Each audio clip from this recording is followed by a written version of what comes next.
Hey, hey, hey! It's AAA Wednesday, which stands for Ask Alyssa Anything. And in these sessions, I'm responding to your questions in the comments about the publishing industry and how to write a better story. A quick shout out to everyone who's been engaging with these sessions. I know some of you tune in every single week and it means so much to me. A few reminders to get out of the way. First, if you haven't subscribed already, please hit that subscribe button to keep growing this amazing, wonderful community of writers. Let's go ahead and also hit that like button because it helps my videos reach more viewers.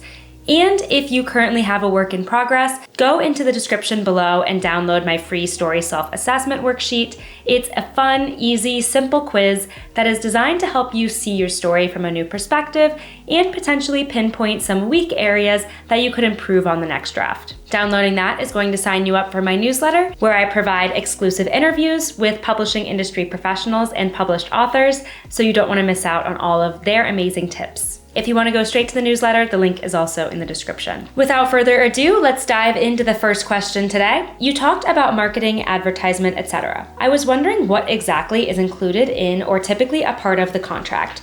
I understand the book deal to be the publisher gaining the rights to publish the book, but does the author have to pay for the advertising team to go further if the author goes to events and signings? Are those covered by the publisher?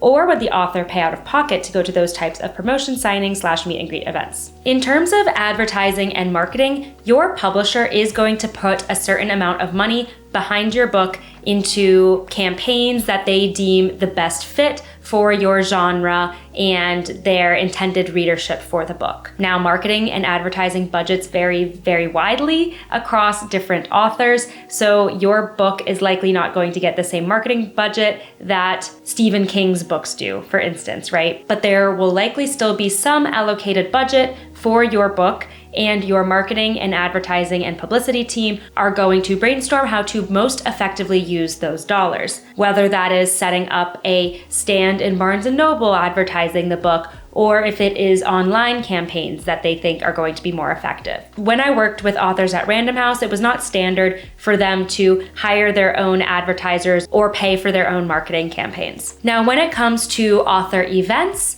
that could be sponsored by the publisher, especially if they are the ones saying you should go to this event or asking you to participate in some type of panel, then that would certainly be covered by them. If it is something that you want to go to or that's local to you, then that's something I would discuss with your literary agent and publisher and see if that's something that they could cover or if that's something you would have to pay out of pocket to attend. The bottom line here is that you're not going to be left high and dry. The publisher is not just publishing the book and then not doing anything to promote it.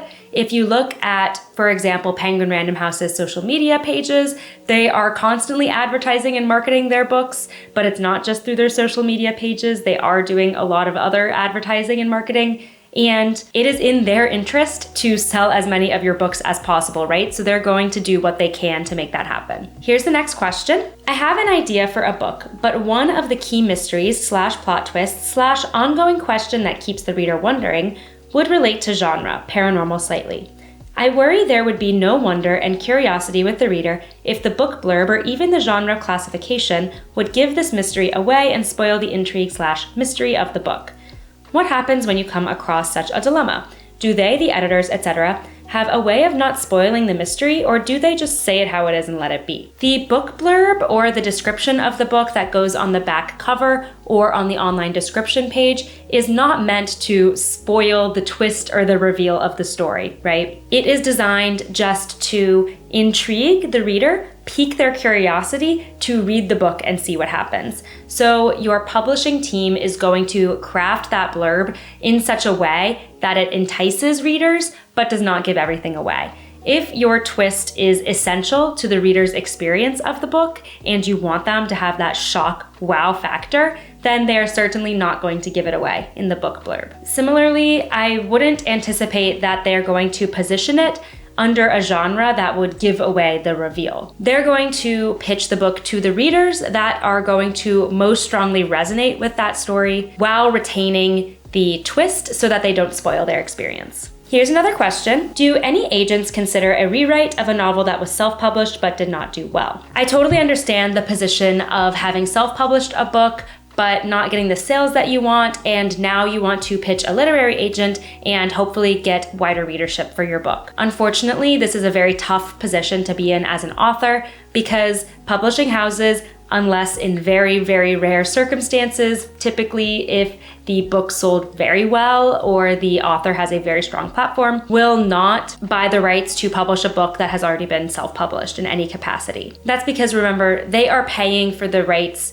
to publish your book. So if it's already been published, then that kind of nulls and voids the contract they are seeking with you. That's why I strongly recommend pitching a literary agent with a completely unpublished story. Now, your question involves a bit of a gray area. What if you take down your book from whatever publishing platform it's on, and then you significantly revise it and retitle it, and then pitch literary agents? I would say in this case, the rule of thumb would be that it generally has to be almost an entirely different novel, aka it has to be mostly rewritten for them to consider it at this point a completely separate work. It should deliver a completely separate reader experience. Maybe even the premise or the plot developments are different. If it falls under that category and it is essentially an entirely new story, then I would say you could potentially pitch literary agents with it, but keep in mind you are likely going to need to discuss the manuscript history with them when the time comes for an offer of representation. You definitely want to be upfront with them about the prior publication, and that could ultimately impact their decision. That's why the best way to go is really to query literary agents with your next book, and do so before you decide to self-publish. We have time for one more question today. In what circumstances would it be a good idea to get an agent with no prior book sales, like they first started becoming an agent? I have heard it can be optimal for certain writers to have an agent with a smaller client list so that you'd get more attention from the agent rather than being sorted into a rank of priority. I have not heard of many authors speaking about new literary agents and the trials and tribulations of working with them.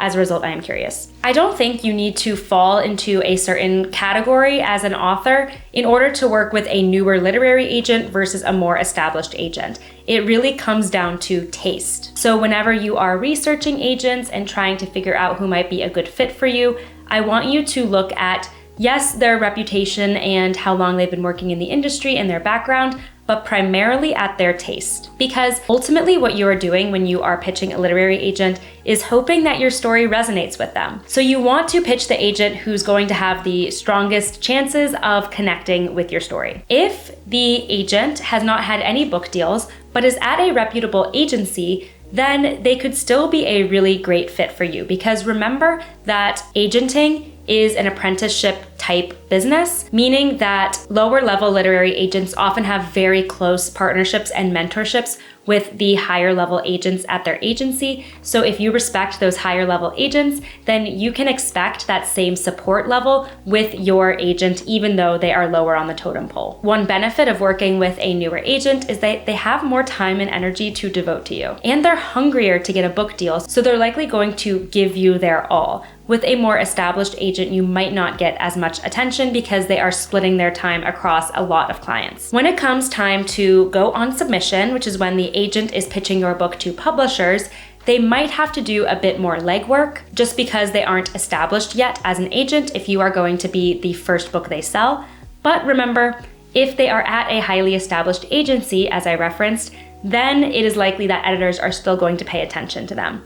There are always new agents coming up the ranks, and editors at publishing houses also want to keep up to date with them because they're going to be the future of the industry. So I would say prioritize that the agency is reputable and that the agent you are pitching closely matches your tastes. Thank you so much to everyone who submitted a question. If you have something you'd like to ask me, drop it in the comments here and it will be added to my queue. If you're enjoying these sessions, please hit that like button and subscribe if you haven't already.